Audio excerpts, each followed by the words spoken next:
અભ્યાસ કરવાના છે ધોરણ 10 વિષય વિજ્ઞાન અને ટેકનોલોજી એમના પ્રકરણ નંબર 14 ઉર્જાના સ્ત્રોતો અને આજે આપણે વાત કરવાના છે આ ઉર્જાના સ્ત્રોતો ભાગ નંબર 8 વિશે। તો એ પહેલા થોડીક વાતો કરી લઈએ ભાગ નંબર 7 ની કે એમની અંદર આપણે શેના વિશે ચર્ચા કરી હતી તે। તો એમાં ખાસ કરીને આપણે વાત કરી હતી ભરતી ઉર્જા વિશે।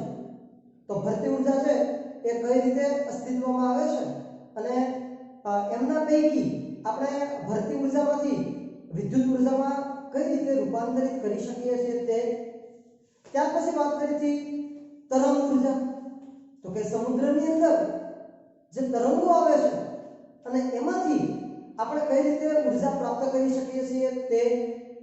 અને ત્યાર પછી વાત કરી હતી સમુદ્ર તાપીય ઉર્જા। તો સમુદ્રમાંથી પણ આપણે એમના જે ગરમ પાણી મારફતે વિદ્યુત ઉર્જામાં એમને કઈ રીતે રૂપાંતરિત કરી શકીએ છીએ એમની ચર્ચા ભાગ નંબર 7 ની અંદર કરી હતી।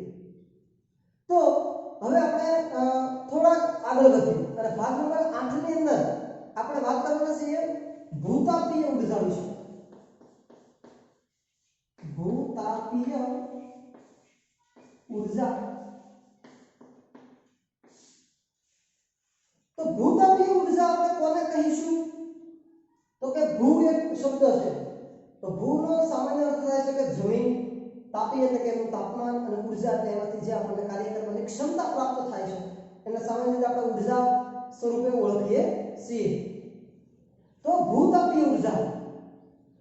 તો મિત્રો આપણને ખ્યાલ છે કે પૃથ્વી જે છે એની ઉપરની સપાટીનો જે પોપડો છે જેને આપણે સાદી ભાષામાં આપણે એને કહીએ છીએ જમીન। તો આ જે જમીન છે તો કે ઉપરનો જે પોપડો છે એ જે પોપડાની નીચેની બાજુ એટલે કે જે જમીનની અંદર આપણી ભાષામાં કહીએ તો પાતાળમાં, તો જમીનની અંદર જે ખડકો છે એ ખડકો પણ અમુક સમયાંતરે નીચેની ગરમીના કારણે શું થાય છે તો કે ગરમ થાય છે અને આ જે ખડકો ગરમ થવાના કારણે અમુક સમયાંતરે બને છે એવું કે એ ખડકો કોઈ એક સ્થાન પર ભેગા થાય છે એટલે કે જમીનમાં નીચેની બાજુ કોઈ એક સ્થાન પર શું થાય છે તો કે એકઠા થાય છે, ભેગા થાય છે। હવે ત્યાર પછી શું થાય છે તો કે જે જમીન છે એની નીચેની સાઈડ ભૂસ્તરની અંદર જે જળ રહેલું છે ભૂજળ, આ જળ જે છે એ એના સંપર્કમાં આવે છે એટલે એ પણ ગરમ હોય છે અને એ સંપર્કમાં આવવાના કારણે એમાંથી શું થાય છે તો એ જે પ્રવાહી છે એનું વાયુ સ્વરૂપની અંદર રૂપાંતરિત થાય છે।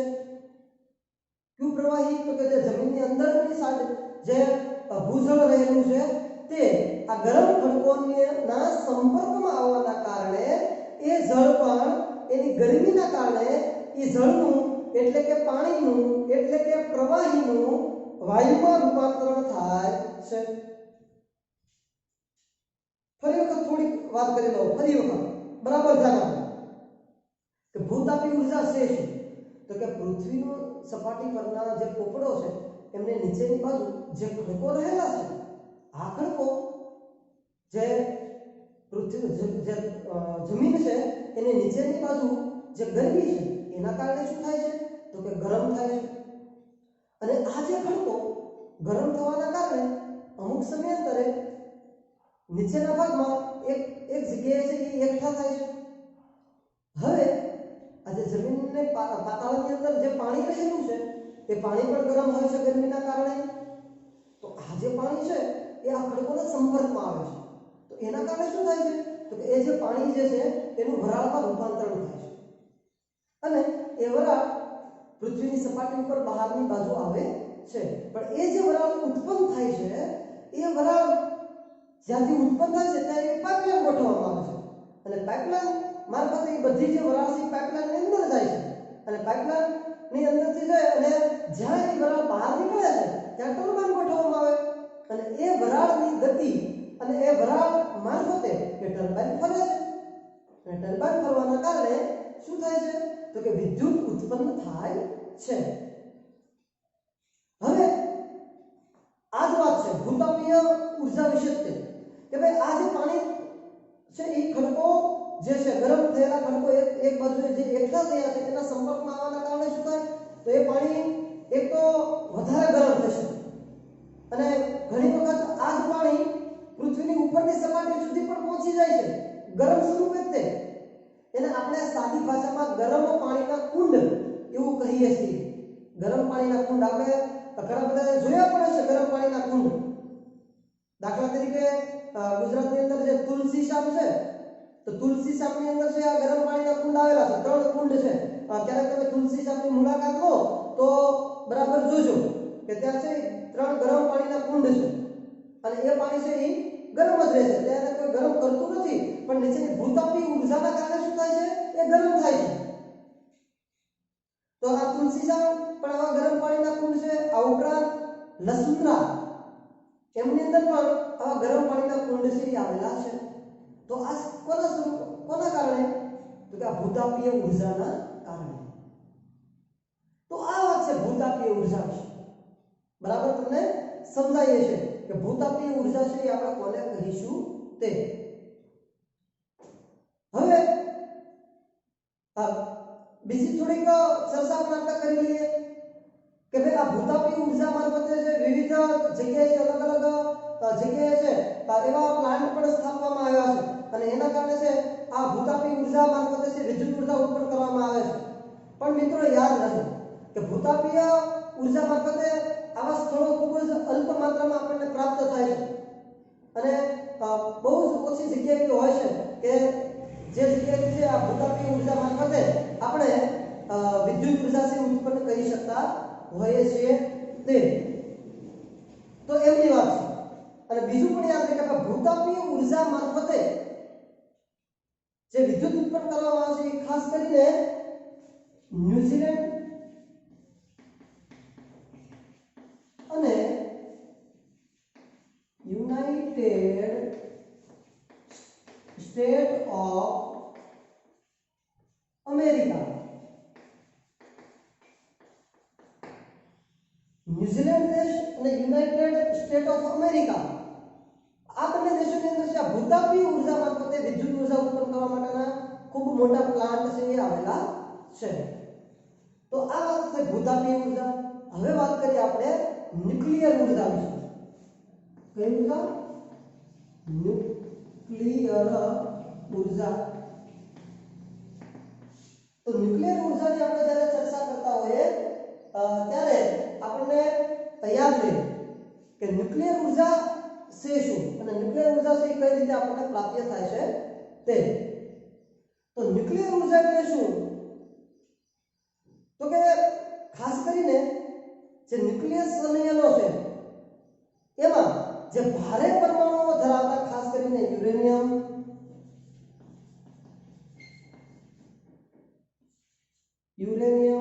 પ્લુટોનિયમ અથવા થોરિયમ યુરેનિયમ પ્લુટોનિયમ અથવા થોરિયમ જેવા ભારે જે પરમાણુઓ છે આ ભારે પરમાણુઓને હલકા વજન ધરાવતા જે ન્યુટ્રોન છે આ ન્યુટ્રોન સાથે એને જ્યારે અથડાવવામાં આવે છે ત્યારે આ ન્યુક્લિયસ સંયંત્રોનું વિખંડન થાય છે। ફરી વખત વિવિધ ન્યુક્લિયસ સંયંત્રો એમની અંદર ખાસ કરીને આ જે ન્યુક્લિયસ સંયંત્રોનું જે વિખંડન કરવામાં આવે છે કે એને છૂટા પાડવામાં આવે છે ત્યારે ન્યુક્લિયસ જે સંયંત્રો છે એમાં ખાસ કરીને ભારે પરમાણુઓ ધરાવતા યુરેનિયમ પ્લુટોનિયમ અથવા તો થોરિયમ આમને હલકા વજન ધરાવતા ન્યુટ્રોન સાથે જ્યારે અથડાવવામાં આવે છે ત્યારે આ ન્યુક્લિયસ સંયંત્રોનું વિખંડન થાય છે।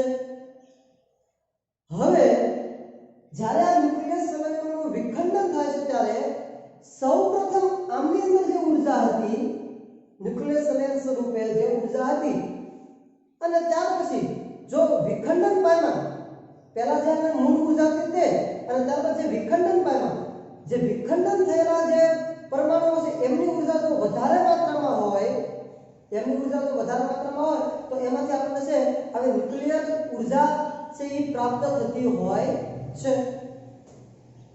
સમજાય છે ને બરાબર? ફરી વખત જો બરાબર સમજો કે વિવિધ પ્રકારના ન્યુક્લિયસ જે વિખંડનો છે બરાબર, એનું જ્યારે વિખંડન કરવામાં આવે છે ત્યારે ખાસ કરીને ભારે પરમાણુઓ ધરાવતા યુરેનિયમ, પ્લુટોનિયમ અથવા થોરિયમ, આ ભારે પરમાણુઓ ધરાવતા જે પરમાણુઓ છે એમને હલકા વજન ધરાવતા ન્યુટ્રોન સાથે જ્યારે અથડાવવામાં આવે છે ત્યારે આ બધાનું શું થાય છે? વિખંડન થાય છે. હવે એક તો સૌપ્રથમ તો એમની પાસે ઉર્જા હતી પણ જ્યારે વિખંડન થાય તો વિખંડન દરમિયાન બે ભાગમાં વિભાજિત થાય અને જ્યારે બે ભાગમાં વિભાજિત થાય છે ત્યારે જે છૂટા પડેલા ભાગની અંદર જો આ ઉર્જાનું પ્રમાણ વધારે પ્રમાણમાં હોય તો એમાંથી આપણને આ ન્યુક્લિયર ઉર્જા છે પ્રાપ્ત થતી હોય છે. અને વિદ્યાર્થી મિત્રો યાદ રહે કે યુરેનિયમ જે છે આ યુરેનિયમ આ એક યુરેનિયમના જે અણુઓ હોય છે, એક યુરેનિયમના અણુ એમાંથી જેટલી ઉર્જા આપણને પ્રાપ્ત થાય છે બરાબર, એ ઉર્જા જે કોલસો જે છે કોલસો, આ કોલસાના જે કાર્બનના અણુ છે એના કરતા 10 મિલિયન જેટલી વધારે હોય છે.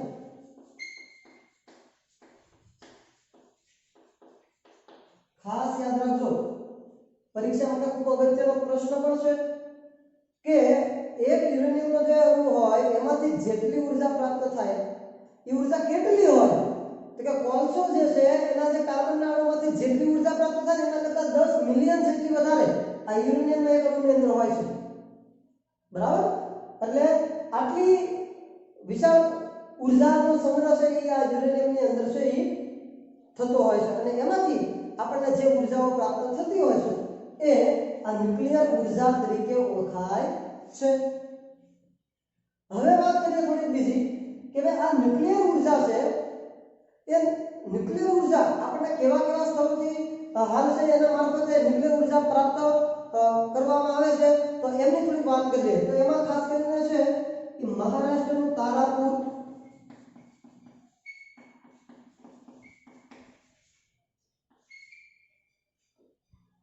પછી રાજસ્થાન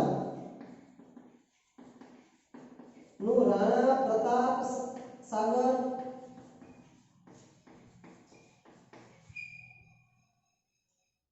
રાણા પ્રતાપ સાગર, ત્યાર પછી તમિલનાડુનું કલ્પક્કમ અને આપણા ગુજરાતનું કાકરાપાર. આટલા સ્થળોએથી આ ન્યુક્લિયર ઉર્જા ઉત્પન્ન કરવા માટેના છે પ્લાન્ટ આવેલા છે. કઈ કઈ જગ્યાએ આવેલા છે બરાબર સમજો. મહારાષ્ટ્રનું તારાપુર, રાજસ્થાનનું રાણા પ્રતાપ સાગર સ્થળ, તમિલનાડુનું કલ્પક્કમ અને ગુજરાતનું કાકરાપાર. આટલા સ્થળોએ આ ન્યુક્લિયર ઉર્જા સ્થાપવા માટેના છે પ્લાન્ટ આવેલા છે. પણ વિદ્યાર્થીઓ મિત્રો આપણે એ પણ યાદ રાખવું પડે કે આ જે ન્યુક્લિયર ના જે પરમાણુઓ છે એના વિખંડન દરમિયાન જે ઉર્જા પ્રાપ્ત થાય છે એમના માટે આલ્બર્ટ આઇન્સ્ટાઈન, કોણ? આલ્બર્ટ આઇન્સ્ટાઈન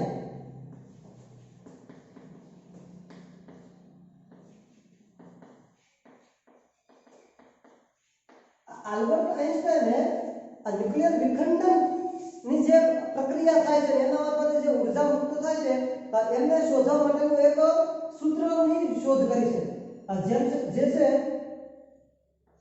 E બરાબર ડેલ્ટા mc નો સ્ક્વેર. આલ્બર્ટ આઇન્સ્ટાઈને ન્યુક્લિયર વિખંડનની જે પ્રક્રિયા છે એમના મારફતે જે ઉર્જા મુક્ત થાય છે એમના માટે એક સરસ મજાનું સૂત્ર શોધ્યું છે અને એમનું નામ છે E બરાબર ડેલ્ટા mc નો સ્ક્વેર, જેમાં E જે છે એ ઉર્જા છે, ડેલ્ટા ગરમી, m એનું દળ અને c એ શૂન્યાવકાશમાં પ્રકાશનો વેગ દર્શાવે છે. તો આલ્બર્ટ આઇન્સ્ટાઈનના આ સૂત્રને પણ આપણે યાદ રાખીશું. તો આ છે ન્યુક્લિયર ઉર્જા. હવે આ ન્યુક્લિયર ઉર્જા તો કઈ રીતે સ્થપાય છે એમના વિશેની આપણે ચર્ચા કરી, પણ આ ન્યુક્લિયર ઉર્જા જે છે એના સ્થાપ્યા બાદ પણ અમુક પ્રકારના જોખમો રહેલા છે. એ જોખમો વિશે પણ આપણે જાણકારી મેળવવી આવશ્યક છે. તો કેવા પ્રકારના જોખમો રહી શકે? તો કે જ્યારે ન્યુક્લિયર ઉર્જા ઉત્પન્ન તો થાય છે એ દરમિયાન એનું જે ઈંધણ નીકળે છે એ ઈંધણનો સંગ્રહ અથવા તો નિકાલ કરવો ખૂબ જરૂરી છે અને યોગ્ય સ્થળે નિકાલ અને સંગ્રહ થાય એ પણ જરૂરી છે. જો આવું ન થાય તો શું થાય? તો કે ભાઈ એમની અંદર તો આપણને ખબર છે કે યુરેનિયમ છે.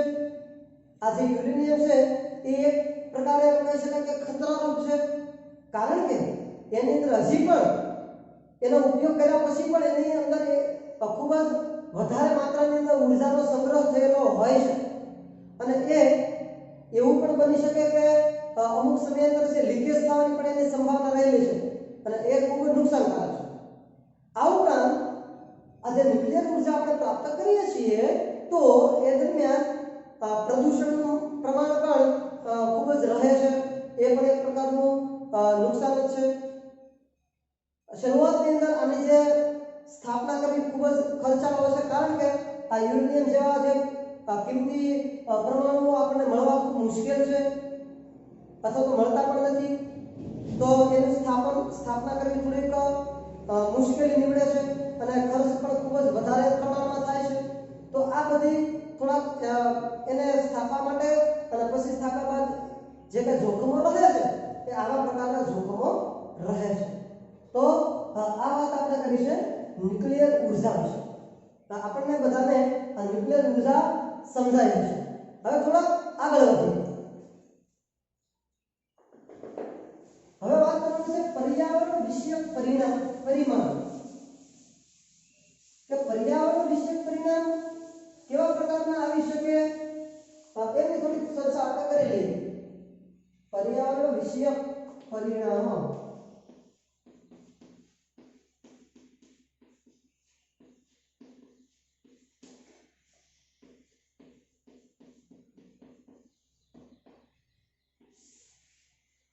તો અત્યાર સુધી આપણે જે કાંઈ ઉર્જાના સ્ત્રોતોનો અભ્યાસ કર્યો,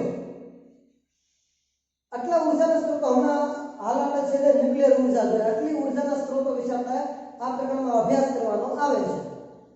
તો આ બધા ઉર્જાના જે સ્ત્રોતો છે એમાં કેટલા ઉર્જાના સ્ત્રોતો આપણે વાત કરી?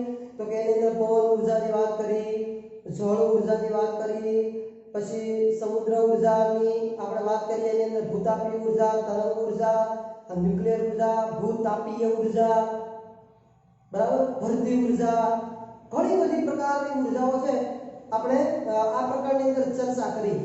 તો બધી જે ઉર્જાઓ છે એ પર્યાવરણ વિશે કેવા પરિણામ લાવશે એ આપણે ખાસ વિચારવું જરૂરી છે કે આ બધી ઉર્જા તો આપણે પ્રાપ્ત કરીએ છીએ, એનાથી આપણને ઘણા બધા ફાયદાઓ થાય છે અને ઘણા બધા ગેરફાયદાઓ થાય છે. તો કેવા પ્રકારના ફાયદાઓ થાય છે અને કેવા પ્રકારના ગેરફાયદાઓ થાય છે તે આપણે દરેક ઉર્જાના સ્ત્રોતોની અંદર જ વાત કરી છે. જેમ કે હમણાં છેલ્લે આપણે વાત કરી ન્યુક્લિયર ઉર્જા, તો ન્યુક્લિયર ઉર્જાથી કેવા ફાયદા થાય, કેવા ગેરફાયદા થાય એની ચર્ચા કરી. ત્યાર પછી સમુદ્ર ઉર્જામાંથી કેવા ફાયદા ગેરફાયદા, ત્યાર પછી પવન ઉર્જામાંથી કેવા ફાયદા ગેરફાયદા થાય છે. આ બધા ઉર્જાના સ્ત્રોતોની સાથોસાથ આપણે વાત કરી, પણ છતાં આપણે આ બધાની પર્યાવરણને લઈને ધ્યાનમાં લઈને થોડીક ચર્ચા ફરી કરી લઈએ કે ભાઈ પર્યાવરણ વિશે આના પરિણામ કેવા હોઈ શકે. તો કે મનુષ્ય પોતાની વિવિધ જરૂરિયાતો સંતોષવા માટે અને એના ખર્ચમાંથી બચવા માટે શું કર્યું છે? તો કે અલગ અલગ પ્રકારના ઉદ્યોગોની સ્થાપના કરી, અલગ અલગ પ્રકારના પ્લાન્ટોની સ્થાપના કરી. તો એમના કારણે થયું છે શું? તો કે એમના કારણે મનુષ્યની વિવિધ જરૂરિયાતો તો પૂરી થઈ છે, પણ સાથોસાથ ઘણા બધા પ્રકારના એણે જોખમો પણ ઊભા કર્યા છે. તો આ જોખમો વિશે પણ મનુષ્ય વિચારવું ખૂબ જરૂરી રહ્યું છે. આપણે વાત કરીએ દાખલા તરીકે આ જે ઉર્જાના સ્ત્રોતો છે એ પર્યાવરણ વિશે કેવા પરિણામ લાવી શકે. તો પહેલું એવું પરિણામ આપણે પેલા ફાયદા વિશે ચર્ચા કરી લઈએ કે વિદ્યુત ઉર્જા છે, ખાસ કરીને વિદ્યુત ઉર્જા આપણને એકદમ સસ્તી માત્રામાં મળી રહે ને વિદ્યુત ઉર્જા આવા બધા પ્લાન્ટોની સ્થાપના કરી હોય તો. પછી ઘણા બધા એવા ઉદ્યોગોની સ્થાપના કરીએ તો ઘણા બધા બેરોજગાર લોકો હોય એટલે રોજગારી પણ આપણે પ્રાપ્ત કરાવી શકીએ અને વધતી જતી વસ્તીની તમામ જરૂરિયાતો જે છે, તમામ માંગ છે એને પૂર્ણ કરી શકાય એના માટે આ બધું ખૂબ જરૂરી છે. આ પૈકી ઘણા બધા ઉર્જાના સ્ત્રોતો તો એવા છે કે જે પર્યાવરણને ખૂબ પ્રદૂષિત કરે છે, તો ઘણા બધા ઉર્જાના સ્ત્રોતો એવા પણ છે કે પ્રદૂષણ કર્યા વગર પણ આપણને ખૂબ ઉપયોગી છે. દાખલા તરીકે સૂર્ય ઉર્જા. તો સૂર્ય ઉર્જામાંથી કોઈ પણ પ્રકારનું પ્રદૂષણ થાય છે ભાઈ? તો કે ના. સૂર્ય ઉર્જામાંથી જ્યારે આપણે સૂર્ય ઉર્જા પ્રાપ્ત કરીએ છીએ ત્યારે એમાં કોઈ પણ પ્રકારનું પ્રદૂષણ તો થતું નથી, પ્લસ આપણને ઉપયોગમાં પણ નીવડે છે. પછી વાત કરીએ પવન ઉર્જા. તો પવન ઉર્જા આપણે જ્યારે પ્રાપ્ત કરીએ છીએ ત્યારે એમાં કોઈ પ્રદૂષણ થાય છે? તો કે ના. પવન ઉર્જામાં ભાઈ કોઈ પ્રદૂષણ થતું નથી, તો એ પણ આપણને ખૂબ લાભદાયક છે. પ્રદૂષણ વગર પણ આપણને ઉપયોગી નીવડે છે.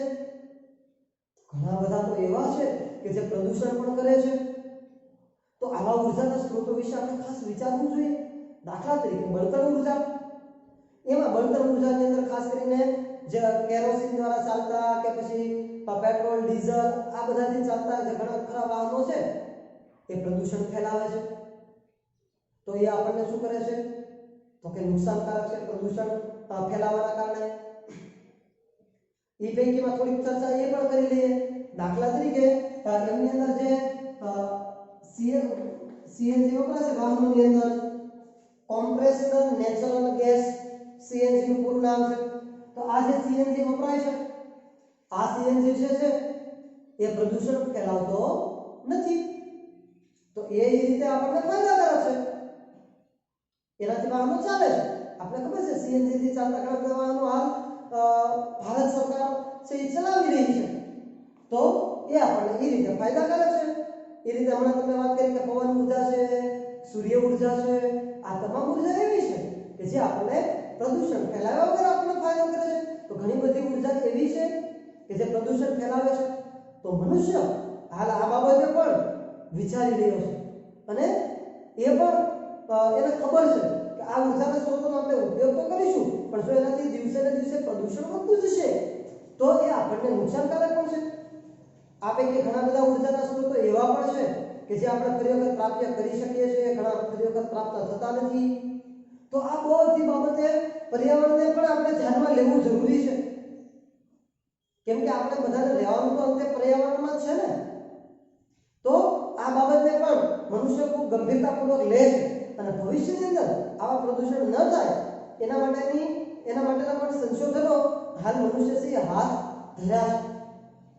તો એ વાત પર્યાવરણ વિશે વિવિધ પ્રકારના પરિણામ છે. આ સાથે મિત્રો આપણે એ પણ યાદ રાખવું ખૂબ જરૂરી છે કે ભાઈ કોઈ ઉર્જાનો સ્ત્રોત છે, કોઈ ઉર્જાનો સ્ત્રોત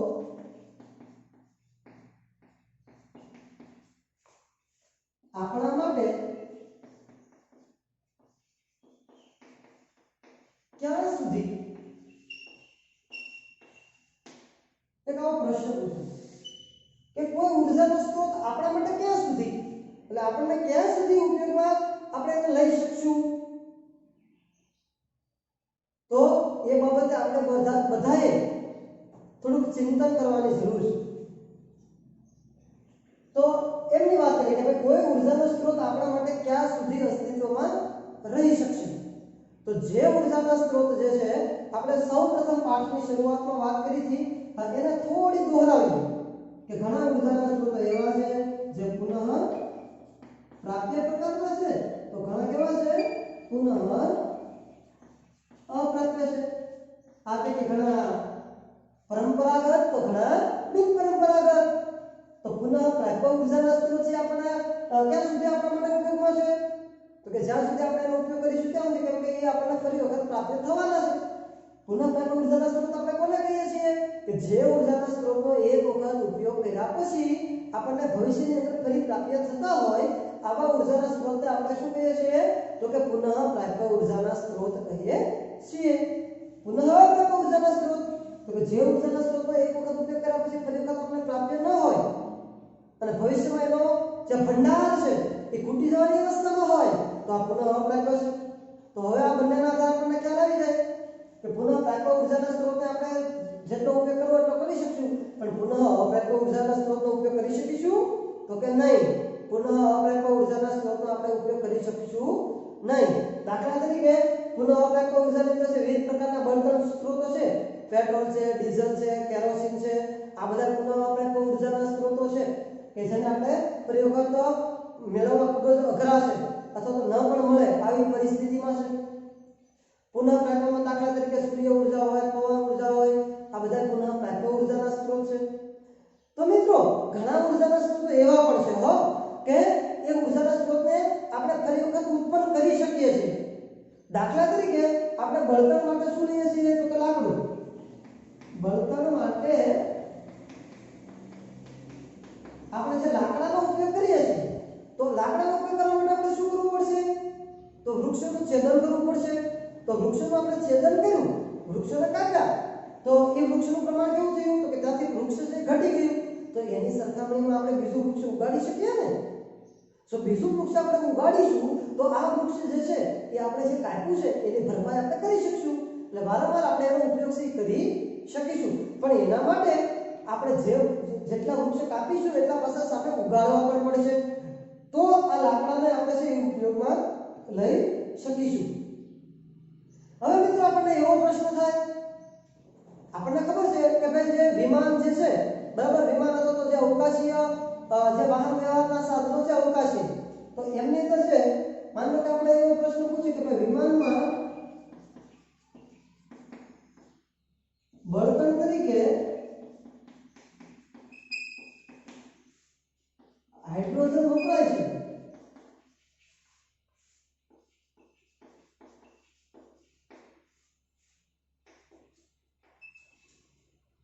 તે પ્રદૂષિત છે કે સીએનજી થી ચાલતા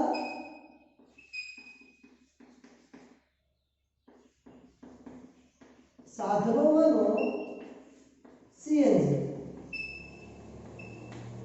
હા કે ના? તો શા માટે? તો વિમાનોની અંદર જે બળતણ તરીકે હાઇડ્રોજન વપરાય છે એ પર્યાવરણને વધારે પ્રદૂષિત કરે છે કે સીએનજી વધારે પ્રદૂષિત કરે છે? તો વિચારો. તો મિત્રો વિમાનોની અંદર ચાલતો વિમાનોની અંદર જે વપરાતો હાઇડ્રોજન જે છે એ પર્યાવરણને પ્રદૂષિત કરતા નથી. શા માટે? તો કે ભાઈ જે અવકાશની અંદર જે સાધનો ચાલે છે વિમાન જેવા, એની અંદર જે બળતણ તરીકે હાઇડ્રોજન વપરાય છે, આ હાઇડ્રોજનનું શું થાય છે તો કે વાતાવરણના ઓક્સિજન સાથે મિશ્રણ થાય છે. આ હાઇડ્રોજન જ્યારે છૂટે છે ત્યારે વાતાવરણના ઓક્સિજન સાથે શું થાય છે, એનું મિશ્રણ થાય છે, અને ઓક્સિજન અને હાઇડ્રોજન આ બંનેનું જ્યારે મિશ્રણ થાય ત્યારે એમાંથી શું બને? H2O એટલે કે પાણી બને ને, પાણી બાષ્પ બને છે. જો વાતાવરણનો હાઇડ્રોજન અને ઓક્સિજન આ બંને મિશ્ર થાય તેમાંથી તો બાષ્પ બને, તો એ તો કઈ પર્યાવરણને નુકસાન કરે નહીં. પણ સીએનજી જો આ પર્યાવરણને પ્રદૂષિત નથી કરતો, પણ આ જે સીએનજી છે ને એની અંદર જે મિથેન વપરાય ને એ હાનિકારક છે. સીએનજી ની અંદર શું વપરાય? મિથેન. તો મિથેન જે વપરાય છે ને એ પાછો હાનિકારક છે. એટલા માટે આપણે એવું કહી શકીએ કે અવકાશી જે સાધનોની અંદર વપરાતો બળતણ તરીકેનો હાઇડ્રોજન છે એ પર્યાવરણને પ્રદૂષિત કરતો નથી. શા માટે નથી કરતો એ હવે આપણને ખ્યાલ આવી ગયો હશે. તો આ વિશે આપણે આવી ચર્ચા કરી શકીએ કે કોઈ પણ ઉર્જાનો સ્ત્રોત આપણા માટે ક્યાં સુધી છે તો કે જ્યાં સુધી એક તો આપણે જરૂરિયાત પ્રમાણે તેનો ઉપયોગ કરીશું, પછી ફરી વખતે આપણને પ્રાપ્ત થાય એવા ઉર્જાના સ્ત્રોતને આપણે વધારે પ્રમાણમાં વાપરીશું. પુનઃ અપ્રાપ્ય ઉર્જાના સ્ત્રોત છે એને ખૂબ જ કાળજીપૂર્વક એનો આપણે ઉપયોગ કરીશું, જરૂર પડે તો જ ઉપયોગ કરીશું. તો આવી બધી જ્યારે કાળજી રાખશું તો એ અમુક સમય સુધી આપણને ઉપયોગમાં લઈ શકાશે. બાકી પુનઃ પ્રાપ્ય ઉર્જાના સ્ત્રોતો, અખૂટ ઉર્જાના સ્ત્રોતો એ આપણને ઘણા લાખો કરોડો વર્ષો સુધી આપણને ઉપયોગમાં આવશે. તો વિદ્યાર્થી મિત્રો આ પ્રકરણની અંદર આટલી વાત આવે છે. પરિણામ વિશે છેલ્લા પરિણામ જોયા અને કોઈ ઉર્જાના સ્ત્રોત આપણા માટે ક્યાં સુધી છે તે. તો ઉર્જાના સ્ત્રોતો એ ભાગ નંબર 8 ની અંદર આ પ્રકરણની સંપૂર્ણ માહિતી છે એ પૂર્ણ થાય છે. આ સમગ્ર પ્રકરણના તમામ વિડિયો તમે જોશો તો તમને ખ્યાલ પણ આવી જશે કે આ પ્રકરણની અંદર કેવા મુદ્દાઓનો આપણે અભ્યાસ કરવાનો છે. તમામ મુદ્દાઓ ખૂબ જ અગત્યના છે. આપણે બધા એનો રસપૂર્વક અભ્યાસ કરીશું અને એને બરાબર સમજશું, સમજવાની કોશિશ કરીશું અને જે કંઈ આપણે તૈયાર કરીએ છીએ એને આપણી અલગ અલગ બધા વિદ્યાર્થીઓની અલગ અલગ ટેકનિક હોય. કોઈ લખીને તૈયાર કરતા હોય તો કોઈ વાંચીને પણ તૈયાર થઈ જતું હોય, કોઈ ખાલી એક વખત જોયે તો પણ તૈયાર થઈ જતું હોય. જે રીતે પણ આપણે બધાએ છે એ તૈયાર કરવાનું છે. આપણે બધાએ ધોરણ 10 ની અંદર ખૂબ જ ઉજ્જવળ પરિણામ લાવવાનું છે. તો ઉજ્જવળ પરિણામ માટે મારે તમને એક બે થોડીક વાતો કરવી છે કે આપણે ધોરણ 10 ની અંદર કેવા પ્રકારની તૈયારી કરવી જોઈએ કે જેથી કરીને આપણે ધોરણ 10 ની અંદર સારી ટકાવારી લાવી શકીશું. તો મિત્રો એક મુદ્દાને આપણે આપણા મગજની અંદર બરાબર બેસાડી દઈએ કે આપણે બધાએ હાર્ડ વર્ક કરવાનું નથી, પણ કેવું વર્ક કરવાનું છે? સ્માર્ટ વર્ક કરવાનું છે. ઘણા બધા વિદ્યાર્થીઓ છે એ ખૂબ જ વાંચે જતા હોય, પણ કેટલું વાંચે છે, કેવું વાંચે છે, પછી એના મગજમાં બરાબર યાદ નથી રહેતું. તો ઘણા બધા વિદ્યાર્થીઓ એવા છે કે એક વખત વાંચે છે તો પણ યાદ રહી જાય છે. તો આવું શા માટે બને છે ભાઈ? તો મિત્રો યાદ રાખો, આપણે જો કોઈ પણ મુદ્દાને બરાબર સમજવું હશે તો આપણા જે તે વિષયના વિષય શિક્ષક આપણને જે ભણાવે છે એને બરાબર આપણે એકાગ્રતાપૂર્વક ભણીએ. ક્લાસરૂમની અંદર આપણું 70% તો કાર્ય છે એ પૂર્ણ થઈ જાય છે. વધારે જો ટેલેન્ટ બાળકો હોય તો 80% જેટલું તેને ક્લાસરૂમમાં તૈયાર થઈ જાય છે. બાકી વધે છે 20 થી 30%. તો દરરોજનું કાર્ય તમે દરરોજ કરતા શીખો. આજે જે લેક્ચર હાલ્યા હોય એને આજે જ તૈયાર કરી નાખો. ઘણા બધા વિદ્યાર્થીઓ એક અઠવાડિયાનું ભેગું થવા દે, મહિનાનું ભેગું થવા દે અને પછી કાંઈ ભેગું થાય નહીં. પછી ઝડપથી વાંચવું પડે, ફટાફટ વાંચવું પડે તો ધારા એવા માર્ક્સ એ લાવી શકે નહીં. તો આપણે દરરોજનું કાર્ય દરરોજ કરતા શીખીએ. આપણા પેપરની અંદર આપણું લખાણ ખૂબ સુંદર કરીએ, વ્યવસ્થિત સચોટ માહિતી લખવાનો પ્રયાસ કરીએ, લખાણ ખૂબ સારા અક્ષરે લખીએ. પેપર આપણું જે જોવાવાળા શિક્ષક મિત્રો હોય એને જોવાની મજા આવે એ પ્રકારે લખીએ, વ્યવસ્થિત મુદ્દાઓ પાડીને લખીએ અને આપણે બધા ખૂબ સારી મહેનત કરીશું તો 10મા ધોરણનું પરિણામ ખૂબ જ સારું આવી શકે. એમાં કોઈ નવી વાત છે નહીં, પણ આપણે બધા હાર્ડ વર્ક નહીં, સ્માર્ટ વર્ક કરવાનું છે. જો તમને વાંચીને તૈયાર ન થાય તો લખીને પણ તૈયાર કરી શકો. ઘણા બધા વિદ્યાર્થીઓ એક વખત વાંચીને પછી તમે વાંચ્યા બાદ તમે મનન કરવાનું તમારા એક રૂટિનમાં તમે ઉમેરી શકો. ખાસ મનન કરવાનું કે તમે જે પ્રશ્ન વાંચો છો એનો જવાબ આપો તૈયાર કરી નાખો. તમને ચૂકમાં તૈયાર થઈ ગયો તો 2-5 મિનિટ તમે આંખો બંધ કરી અને એ પ્રશ્નના તમામ મુદ્દાઓને છે મનમાં વિચારો.